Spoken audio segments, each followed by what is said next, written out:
If slow, cinematic stories about a single mom CEO stuck in a snowstorm, a quiet mechanic haunted by his past, and a little town saved by one tiny garage warm your heart. Please like this video and subscribe so you don't miss the next story on this channel. By the time the highway thinned into a two-lane road, the snow had stopped falling in flakes and started falling in sheets. Harper Lane leaned forward over the steering wheel, her knuckles pale where they gripped the leather. The wipers swiped uselessly. The world beyond the glass was white and gray, and the smear of her own headlights bouncing back at her. In the back seat, in a booster chair buried under a pink puffer jacket, Ruby hummed to herself, half a song and half a dream. "Are we almost there?" Ruby asked, voice muffled by the hood pulled up over her curls. "Almost," Harper said. It was the lie every parent told when there was no telling. Her GPS had given up 5 miles back, spinning the little blue dot in place as if the town they were headed to had slid off the map. She knew, vaguely, where Miller and Sons Auto sat on that map line item number 1 in the underperforming assets list on the last Blake Motor Group board agenda. "Close this one first," the CFO had said, his voice tinny over speakerphone. "It's emotional, but the numbers just aren't there. We need a win before year end." A win? Harper's father would have agreed. He'd built the company one garage at a time, then stepped over each one to climb higher, until the buildings on the ground were small and the numbers in his spreadsheets were big. Now he was in a rehab facility learning to walk again, and Harper sat in his chair at the head of the table, listening to men who'd never smelled oil in their lives tell her which places mattered. Miller and Sons, they'd decided, did not. A gust of wind slammed into the side of the car, shoving it half a foot toward the ditch. Harper corrected automatically, heart punching her ribs. "Mom," Ruby said, a question wrapped in 3 letters. "We're okay," Harper said, forcing her voice to stay calm. "Just the wind." The engine made a new sound, a low, unhappy groan. Harper's stomach dropped. "Not now," she whispered. The dashboard lights flickered. The power steering stiffened in her hands. The engine coughed, then died. Silence fell in a way that wasn't silent at all. The wind howled. Snow hissed as it hit the cooling hood. The car rolled to a slow, helpless stop. Harper's breath fogged the inside of the windshield. She turned the key again. The engine turned once, twice, clicked, gave up. "Mom," Ruby repeated, small and sharp. Harper swallowed. "It's okay," she said, though nothing felt okay. "The car's just tired. We'll give it a second." She flipped on the hazard lights. Red triangles blinked against the snow. She could see almost nothing. A vague suggestion of trees on one side, a darker smudge on the other that might have been a building, or might have been her imagination. She pictured the boardroom when she told them she wanted to drive up to the little town herself, to visit the garage before they made any final decisions. They'd exchanged looks, totally unnecessary. One of them had said, "We have the reports." She'd smiled and said something about optics, about how it would look if the new CEO closed a garage she'd never even seen from the inside. She hadn't said the part about not wanting to sign the death of a place she hadn't touched. "Mom, I'm cold," Ruby said. Harper twisted in her seat. Her daughter's cheeks were pink, but not in a healthy way. The kind of pink that came from too much cold air sneaking under the door seals. Harper reached back and tugged the zipper of Ruby's jacket higher. She pulled a blanket from the floor and wrapped it tighter. "It's okay," she said again. "We got gas. I'll just..." She reached for the key, then hesitated. Running the engine in a snowstorm on a roadside was one of those things you weren't supposed to do. Something about exhaust and drifts and the unseen ways people slipped away. She turned the key halfway, enough to bring the dashboard back to life. The fuel gauge hovered at just under a quarter tank. Her phone, when she lifted it from the console, showed 1 bar of signal and 12% battery. She pulled up the roadside assistance app, fingers clumsy with sudden adrenaline. "Network error," the screen said cheerfully. She stared at it. Then she did the thing she hated most in the world. She rolled the window down an inch and stuck her arm out into the storm. The cold bit her skin like teeth. She waved. For a few seconds, nothing happened. Then, in the blur of snow behind her, A pair of headlights appeared. They grew into something large and square, a truck, its grill crusted with old salt, its tires chewing slowly through the drifts. It pulled up behind her car, hazard lights flicking on in sympathy. The driver's door opened with a squeal. A figure stepped out, a man in a heavy brown jacket and a knit cap pulled low. He walked toward her hazard lights, snow already collecting on his shoulders, boots crunching. Harper rolled the window down a little farther. "You okay?" he called over the wind. The question was simple. The answer wasn't. "Our car died," she said. "I think it won't." Her voice shook more than she wanted. He came closer until she could see his face. Early 30s, maybe. Dark hair curling out from under the hat. A beard that hadn't decided whether it wanted to be neat or not. Lines at the corners of his eyes like someone who squinted against a lot of sun and snow. He glanced past her, into the back. Ruby stared back at him, eyes enormous. He softened in a way that had nothing to do with muscles. "Hey there, kiddo," he said, voice dropping. "You warm enough back there?" Ruby nodded, teeth worrying the edge of the blanket. "I'm Noah," he said. "I work at the garage down the road." He jerked his chin toward the dark smudge Harper had seen. "How about we get you two somewhere that isn't trying to turn into an ice sculpture," he added. Harper's shoulders sagged in relief. "That would be—" "Yeah," she said. "That would be great." He checked around the car, moving with the practiced efficiency of someone who had done this before. Steering stiff, he asked. "Yes," she said. "Okay. I'm going to hook you up with a tow strap," he said. "You just need to keep your hands on the wheel and let me pull. No brakes unless I yell." "Got it." Harper nodded. He smiled once, quick. "You're doing fine," he said. It was such a simple sentence. It landed deep. He disappeared into the storm, and a minute later she felt the tug as the truck inched forward. The car rolled, grudging at first, then more willing. They crawled through the whiteout, hazard lights blinking against the snow like a heartbeat. Ruby's hand reached forward between the seats.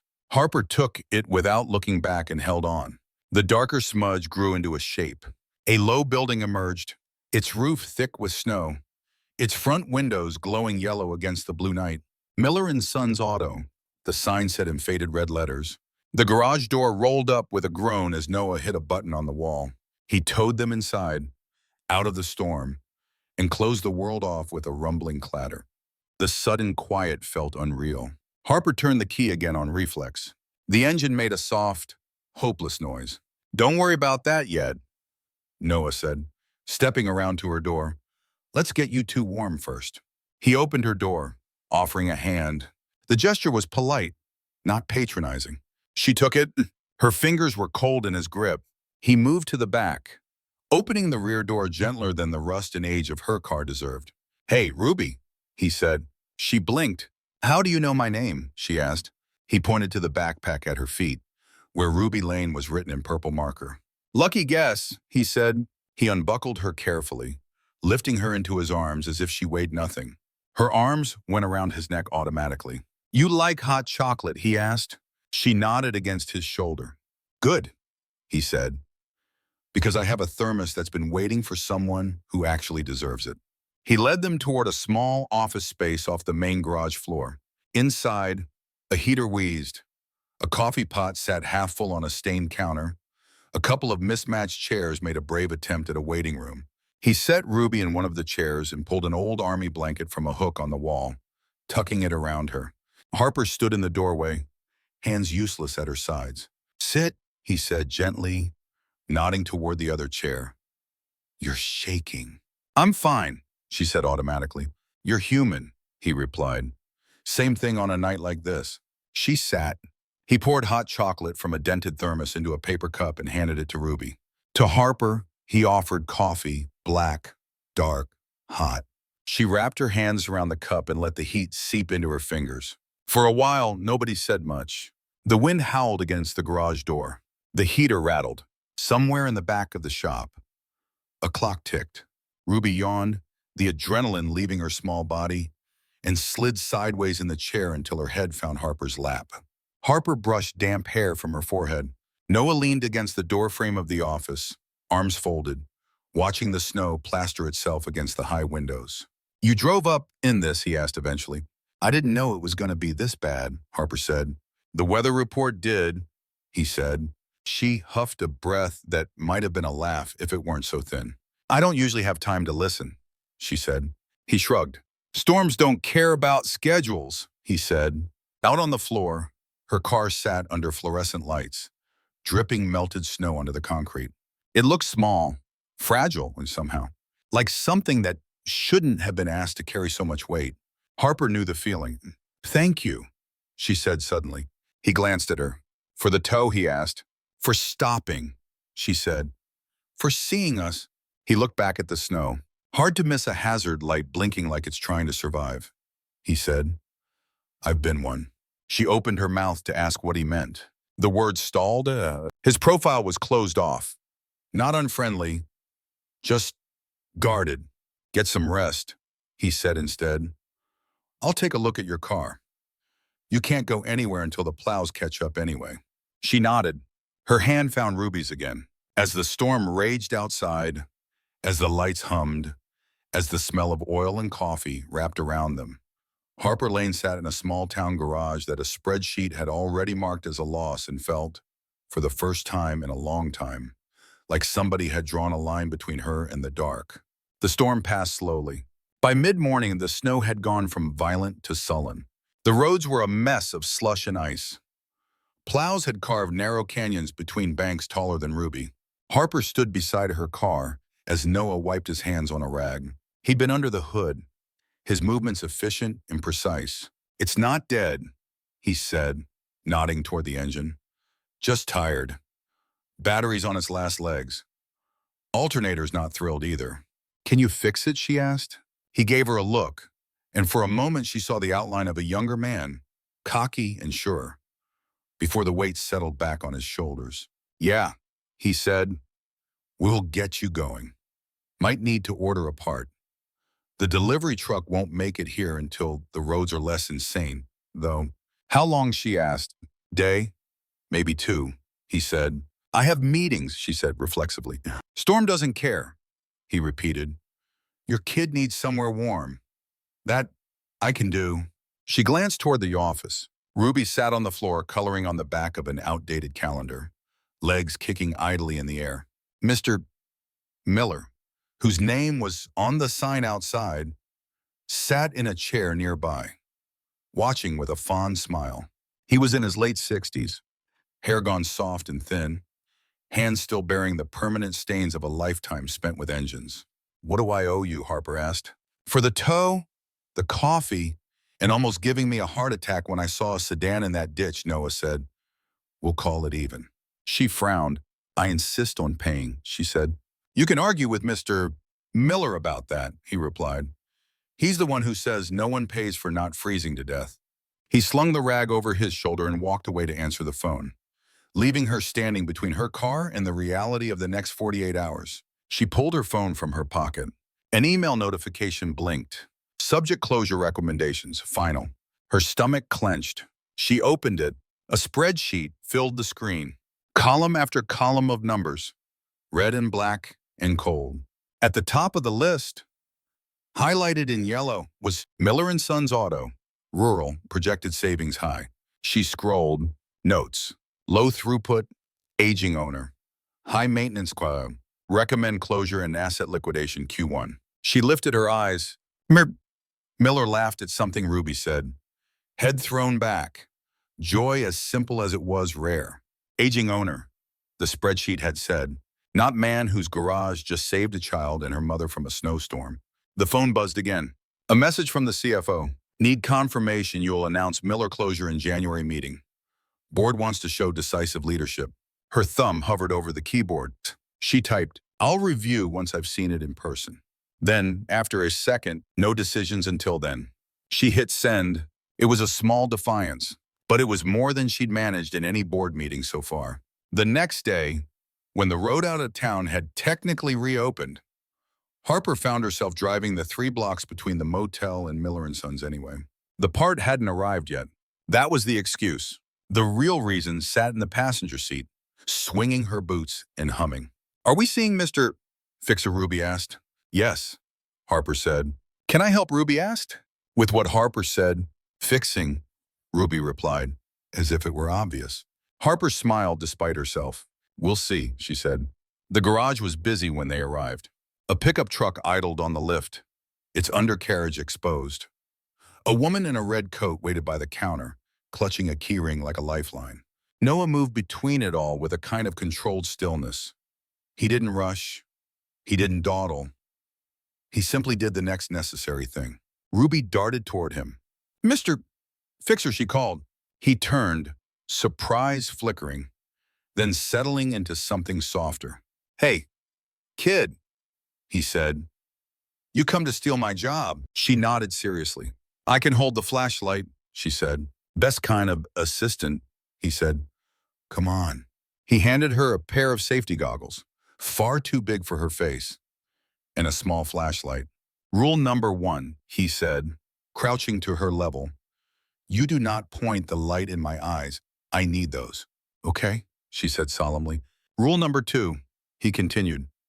You listen when I say back. That means something heavy might move. Back? She repeated. Good, he said. You're hired.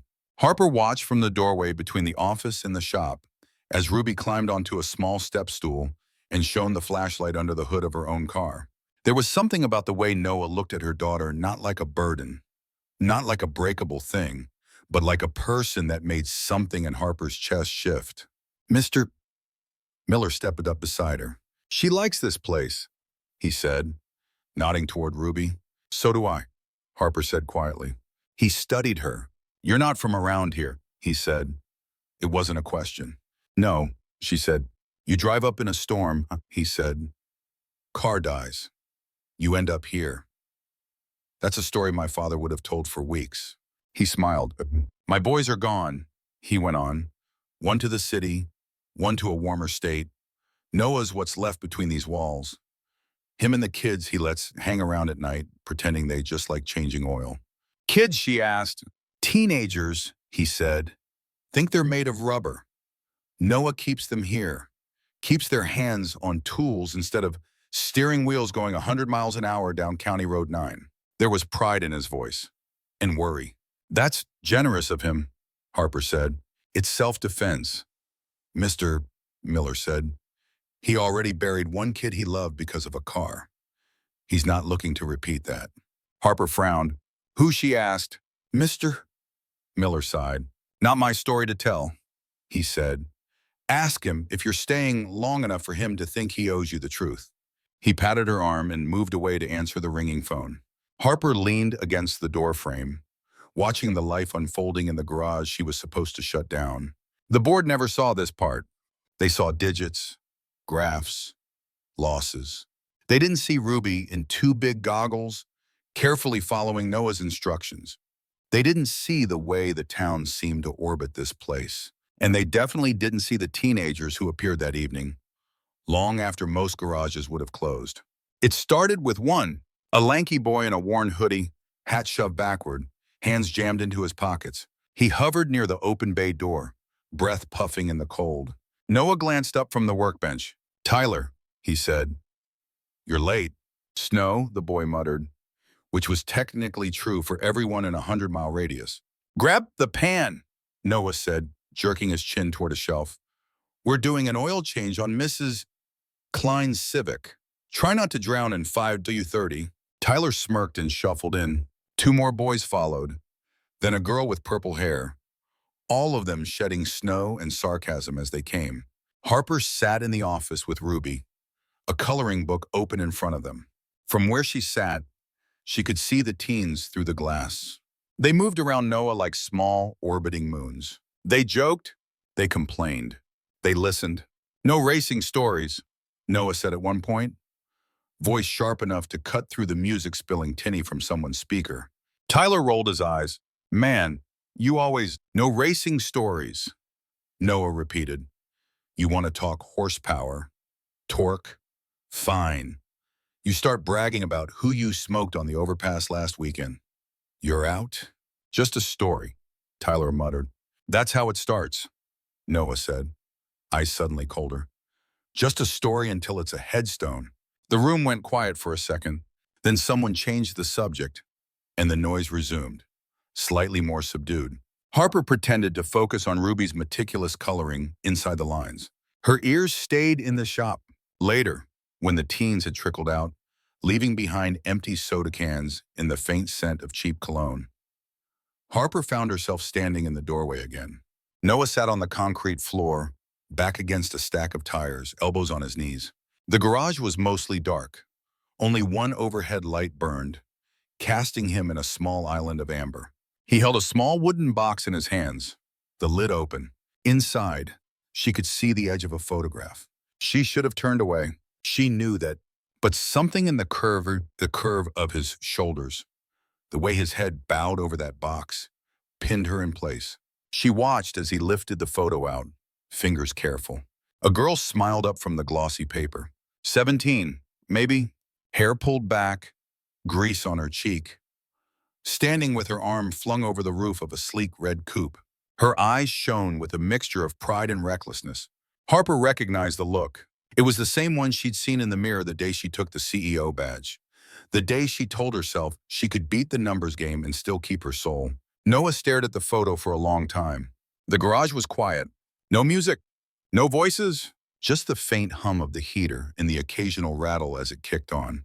Finally, he slid the picture back into the box and closed the lid with a soft click.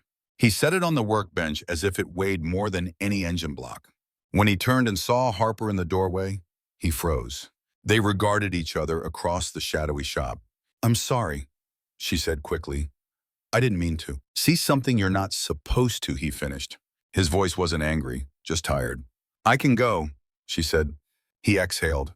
"You're here," he said. "Might as well stay." He patted the floor next to him. She hesitated, then stepped out of the office and into the circle of light. The concrete was cold, even through her jeans. They sat side by side, not quite touching, both pretending not to look at the box. "Who is she?" Harper asked quietly. He stared straight ahead. "My sister," he said. "Claire." The name sat heavy between them. "What happened?" she asked. He tilted his head back against the tire stack, eyes tracing cracks in the ceiling. "She liked speed," and he said. "She liked the way it felt when the world blurred. I liked building things, making them go fast." He swallowed. "Parents were working double shifts," he went on. "We had the keys, the time, the dumb pride. I tuned the car. She took it out one night with some friends. It rained and she didn't come back." He laughed, a small, humorless sound.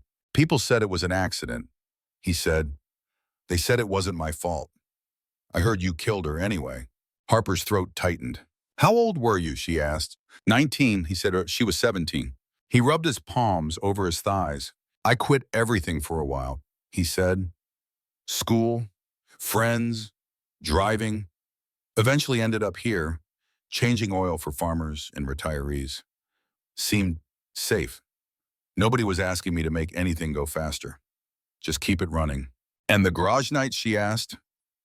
"With Tyler and the others." "That's me trying to rewrite an ending," he said. "They're going to find cars. You can't stop that. But you can teach them to respect what's under the hood. You can give them a place to be that isn't the back road at midnight." He finally turned his head to look at her.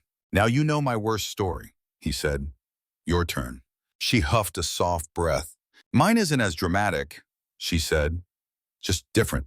She told him about being the daughter in the boardroom, the one whose report cards were measured against quarterly earnings.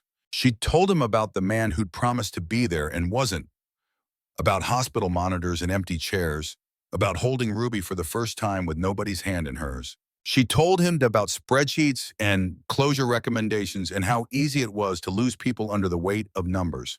"I took the job," she said. "I took the title. I told myself I could do it differently than my father, that I could care about the people on the ground and still make the numbers sing." She smiled without humor. "Then I got my first underperforming assets list," she said. Miller and Sons was at the top. He stiffened almost imperceptibly. "You're from Blake Motor Group," he said. It wasn't a question. She nodded. "Acting CEO, for however long the board decides they can stand me," she said. And you're here to, he asked. See what I'm supposed to kill?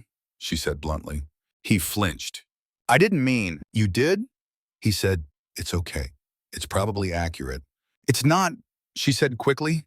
At least, it doesn't have to be. His jaw tightened. Doesn't change why you drove up here, he said. You got stuck in a storm following orders. That doesn't make the orders less real. She thought of the email, the highlighted row. I haven't signed anything, she said. Yet, he said. They sat there, the weight of other people's decisions and their own gathering around them. Why are you telling me this? He asked finally. You could have kept the CEO thing quiet. Because I looked at your garage today, she said. At your kids, at Mr. Miller, at my daughter on that stool. And then I looked at the row with your name on it. And I realized if I did this the way they want, I'd become the thing I've been angry at my whole life. He studied her. You can't save everyone, he said. No, she said, but I might be able to save one garage. She didn't add that doing so might cost her the seat she'd bled for. That part was too raw to say out loud yet. The decision, when it came, wasn't clean. It never is. It started with a phone call overheard in the wrong place at the wrong time. Harper thought she was alone in her car, parked behind the motel, the engine off, the air outside finally calm. She had dialed into the CFO's number, phone on speaker, voice low. We'll announce the list in January, he said. We need you to be the face of it, Harper. It'll show strength. No sentimental nonsense. She stared at the dashboard. Through the windshield, she could see the outline of the town church steeple, grocery store, the faint glow from the direction of Miller and Sons. January, she repeated. Right after the holidays, he said. We don't want to spook staff before Christmas. You close Miller and Sons, 3 others like it. We shore up the bottom line. We prove to the market that the transition to you is smooth. So that's the test, she said quietly. If I can close enough places, I get to stay. You get to lead, he said, and save the rest of them. She heard the logic, one garage versus many, one town versus a map. She also heard the unspoken do it our way, or we find someone else who will. I'll think about the timing, she said. Don't think too long, he replied. Storms are good cover for tough calls. People are distracted. Use that. When she hung up, her hand shook. She didn't realize someone had been standing at the edge of the lot, half in shadow, until a figure stepped into the wash of her headlights. Noah, his face was unreadable. How much did you hear, she asked, throat dry. Enough, he said. She opened the door, boots crunching on the thin crust of ice as she stepped out. It's not that simple, she said. It sounded simple, he replied. You close us, you keep your job. You don't, you risk whatever money men threaten when they're scared. It's not about me, she said. It's about the whole company. Thousands of jobs. And this one doesn't count, he said. This one does, she said, sharper than she meant. That's the problem. They stood there, breath fogging, the motel's neon sign buzzing behind them. You saved my kid in that storm, she said. I'm not going to pretend that doesn't complicate things. His laugh was short. I didn't pull you out of a ditch for leverage, he said. I did it because nobody should freeze to death within walking distance of my lift. I know, she said. That's why this garage matters. He shook his head. We mattered before you got stuck here, he said. We mattered when the board didn't know our name. Don't act like you discovering us is what made us real. The words hurt because they were true. She lifted her chin. I don't want to close you, she said. I'm trying to find another way. And if you don't, he asked?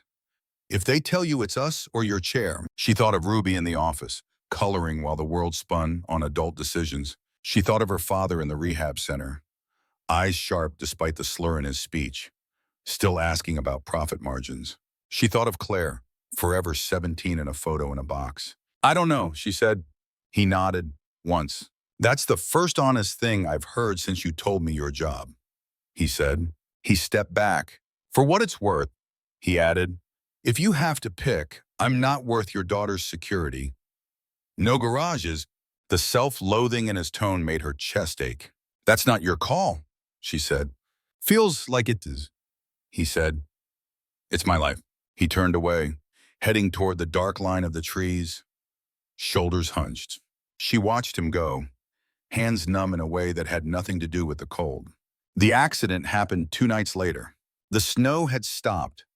The roads had been scraped down to a slick, treacherous gray. Harper was packing their bag at the motel, Ruby's stuffed bear sticking out the top, when her phone buzzed. Unknown number. She almost ignored it. Something in her gut told her to answer. "Hello." The voice on the other end was young and shaking. Is this the lady with the little girl?" he asked. From the garage. "This is Harper," she said. "Who is this?" "Jake."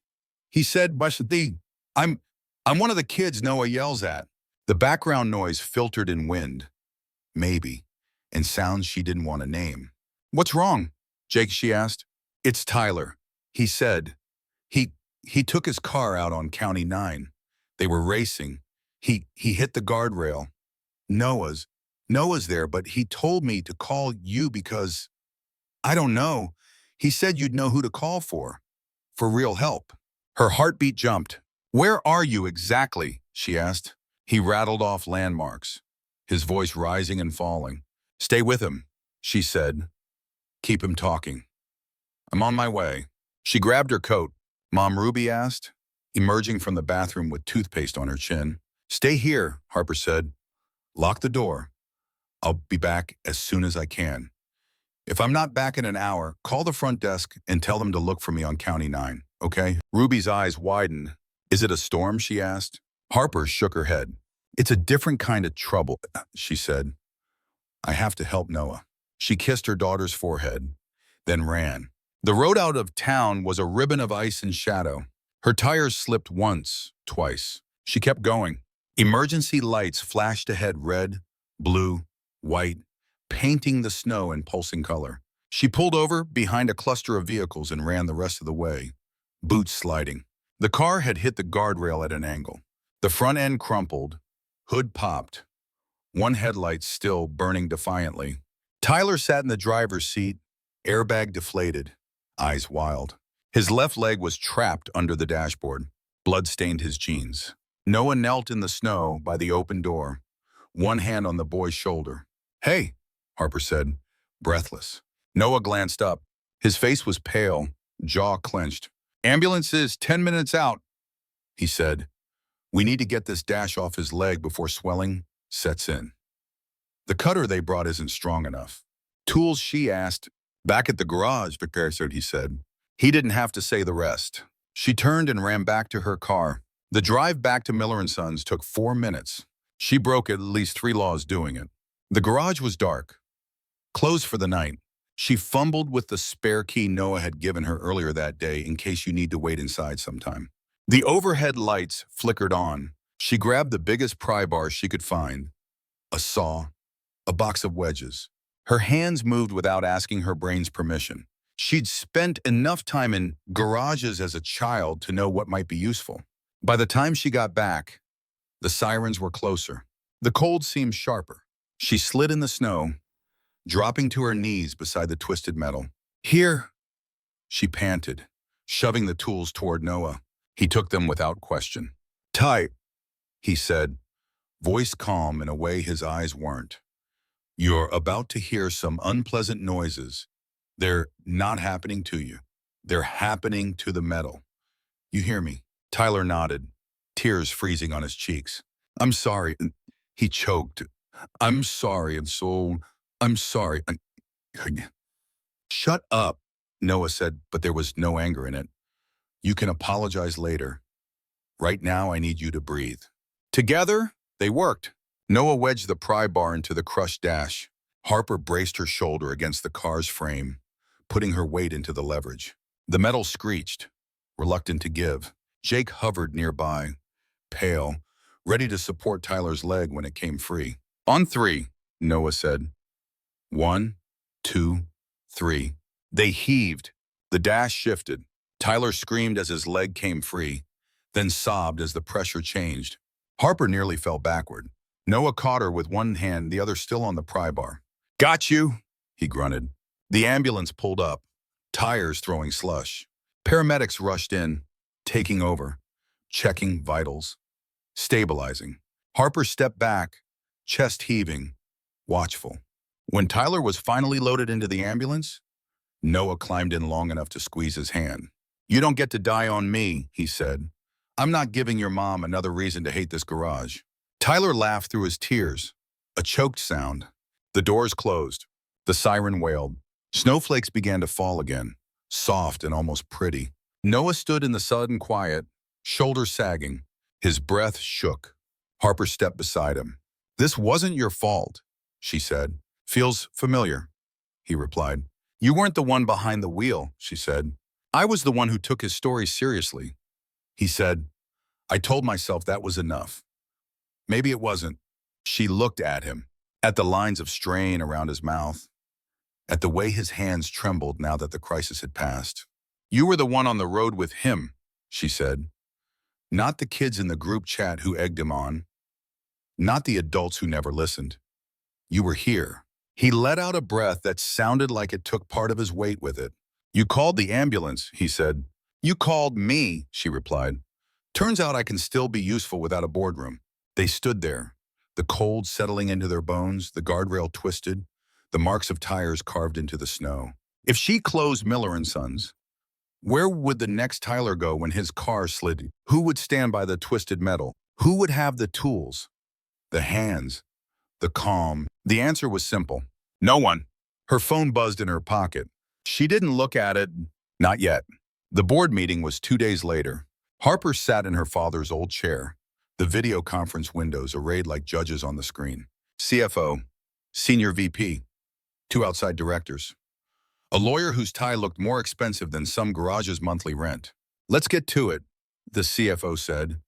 We need to finalize the closure slate. He shared his screen. The spreadsheet appeared, Miller and Sons highlighted. We start with this one, he said. It's emotionally charged, but strategically smart. High short-term savings, minimal PR exposure. Harper thought of Tyler's car, of Noah's hands on the pry bar, of Ruby and goggles, of Mr. Miller's soft laughter. Actually, she said, we're not starting with that one. The CFO blinked. Excuse me, he said. We're not closing Miller and Sons, she said. Silence fell over the call. You're letting sentimentality, one director began. I'm letting reality inform the numbers, she said. Miller and Sons isn't just a line item. It's the only place within 30 miles equipped to handle roadside emergencies like the one we had 2 nights ago. The only place running a pro bono training program for local teens who might otherwise be street racing without a clue what they're risking. We're not in the charity business, the lawyer said. Maybe we should be in the not letting kids die business, she replied. Her heart hammered. She could feel her father's ghost bristling. The fact is, this garage's value doesn't show up on a profit-loss statement. She went on, but it's real. And I'm not going to be the one who shuts the door on it and then reads about a kid dying on a back road we could have made safer. You're overreacting, the CFO said. We can donate some money to the local fire department. Offset. No, she said. The word surprised even her. We can't own everything, she said. We shouldn't. We grew too fast. We bought more than we could care about. So here's my proposal: we sell Miller and Sons. Not to a competitor, to the people who are actually keeping it alive. Murmurs. We let it go for a nominal fee. Write it off as a community partnership, she said. We keep a loose branding affiliation if we must, but the day-to-day, the risk, the reward that belongs to them. You want to give away company assets? A director snapped. I want to stop pretending we're the best owner for every bolt and wrench in this state, she replied. I want to stop sitting in this chair making decisions about towns I've never seen. The CFO shook his head. The board won't support that, he said. And if you push it, we'll have to consider whether you're the right person for this role. There it was. The choice. Harper folded her hands on the table. If the condition of leading Blake Motor Group is that I close places like Miller and Sons from a distance to make a quarterly report prettier, she said, then maybe I'm not the right person. She took a breath. Consider this my formal offer, she said. We approve the sale of Miller and Sons to a new entity led by Noah Reed and myself. I take a minority stake. He takes majority. I step down as acting CEO once the transition is complete. You get your clean break. I get to look my daughter in the eyes. The shock on their faces would have been funny in another life. You're resigning, the lawyer asked. I'm choosing a different kind of job, she said. You'll lose influence, the CFO warned. You'll lose money. She thought of Ruby curled against her in the motel bed, whispering, are we going to close Mr. Fixer's house? She thought of the way the garage felt at night, a heartbeat under metal ribs. I'll lose the kind of influence that signs away places it never touched, she said. I'll gain keys to a door I actually want to open every morning. They argued. They threatened. They calculated tax impacts and legal liabilities. In the end, they agreed. Not because they understood, because a clean story, a CEO stepping down for personal reasons, a rural garage spun off as a community initiative played well on their own spreadsheets. She let them have their language. She knew what it meant. She signed the documents. Her name slid from one line of power to another. It felt less like falling than like landing. Noah didn't believe her at first. He stood in the middle of the empty garage, the closed sign turned, the quiet almost sacred. Harper held out the folder. These are yours, she said. He wiped his hands on his jeans before taking it, like he was afraid the grease would stain the paper. His eyes darted over the first page. Purchase agreement, he read aloud. Miller and Sons Auto, assets as listed, transferred from Blake Motor Group to Ruby and Reed Automotive LLC. He stopped. Ruby and what? Legal name, she said. We can put whatever we want on the sign. I thought you'd like to see her name on the paperwork someday. He swallowed. His thumb drifted to the next page. Majority ownership, 70% Noah Reed. He read. Minority 30%, Harper Lane. He looked up. You gave me your company's garage, he said slowly, as if trying on foreign words. I didn't give you anything, she said. I got out of the way of something that was already yours. You quit, he said. Yes, she replied.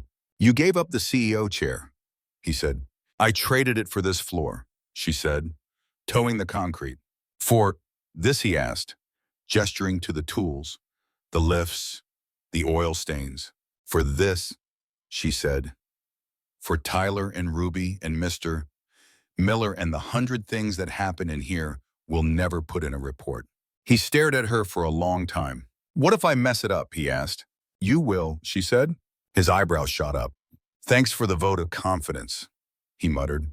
You'll mess up small things, she said. Double order a filter. Forget to call someone back. Eat expired candy from Mrs. Klein's glove compartment. A reluctant smile tugged at his mouth. But you won't mess up the big thing, she went on. You won't stop showing up. You won't stop teaching kids to respect what they're holding when they hold a steering wheel. He set the folder on the nearest workbench. Why would you give me this much, he asked. Because you're the one who stayed, she said, when everyone else left. Because this place is already in your bones. I'm just late to the party. He shook his head, as if the room might rearrange itself into something that made more sense. What about Ruby, he asked. What about school, money, health insurance?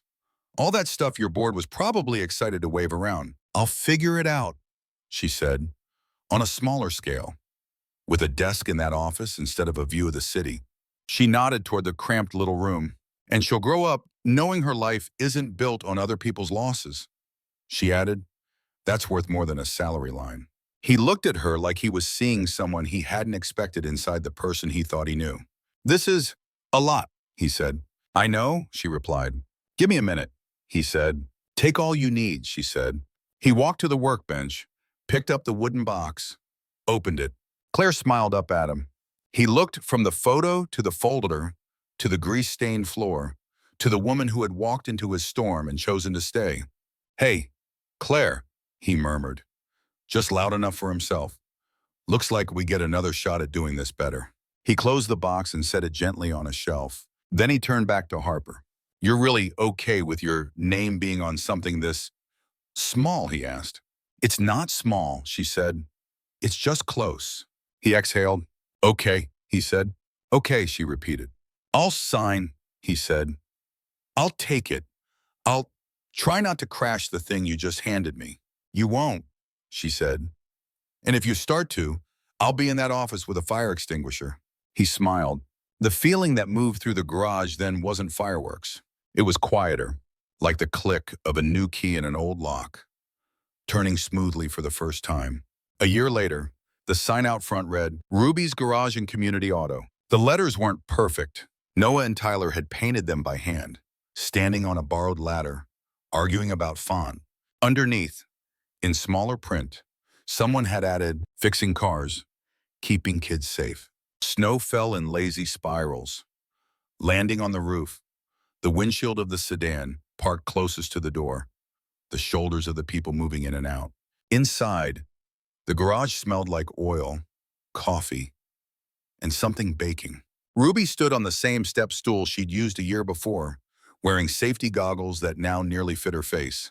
She held a flashlight under the hood of a minivan, shining it where Noah pointed. You see that belt, he asked? Yep, she said. If it squeaks, what do we do, he asked. Ask you, she said. He laughed. Fair, he said. But you could also tell your mom we need to check it. Mom knows, Ruby said confidently. At a side bay, Tyler knelt beside a teenager's beat-up hatchback, showing him how to change a tire. His leg bore a thin scar where the bone had once threatened to jut through. He moved carefully, respectfully. In the office, Mr. Miller sat in his usual chair, retired now, holding a mug of coffee and nodding along to the radio.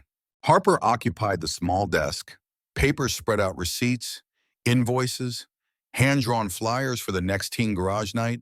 Her blazer hung on the back of the chair, not the crisp corporate kind, but a thick work jacket with Ruby's Garage embroidered over the heart. Her phone buzzed occasionally. Emails came in, some she answered, some she didn't. None of them had subject lines about closure recommendations. She looked up as Noah came in, wiping his hands. How's the belt situation, she asked. Safe for another month, he said. Then we'll do a swap. Put it on the calendar, she said. He nodded, reaching for the marker they used to scrawl reminders on a whiteboard.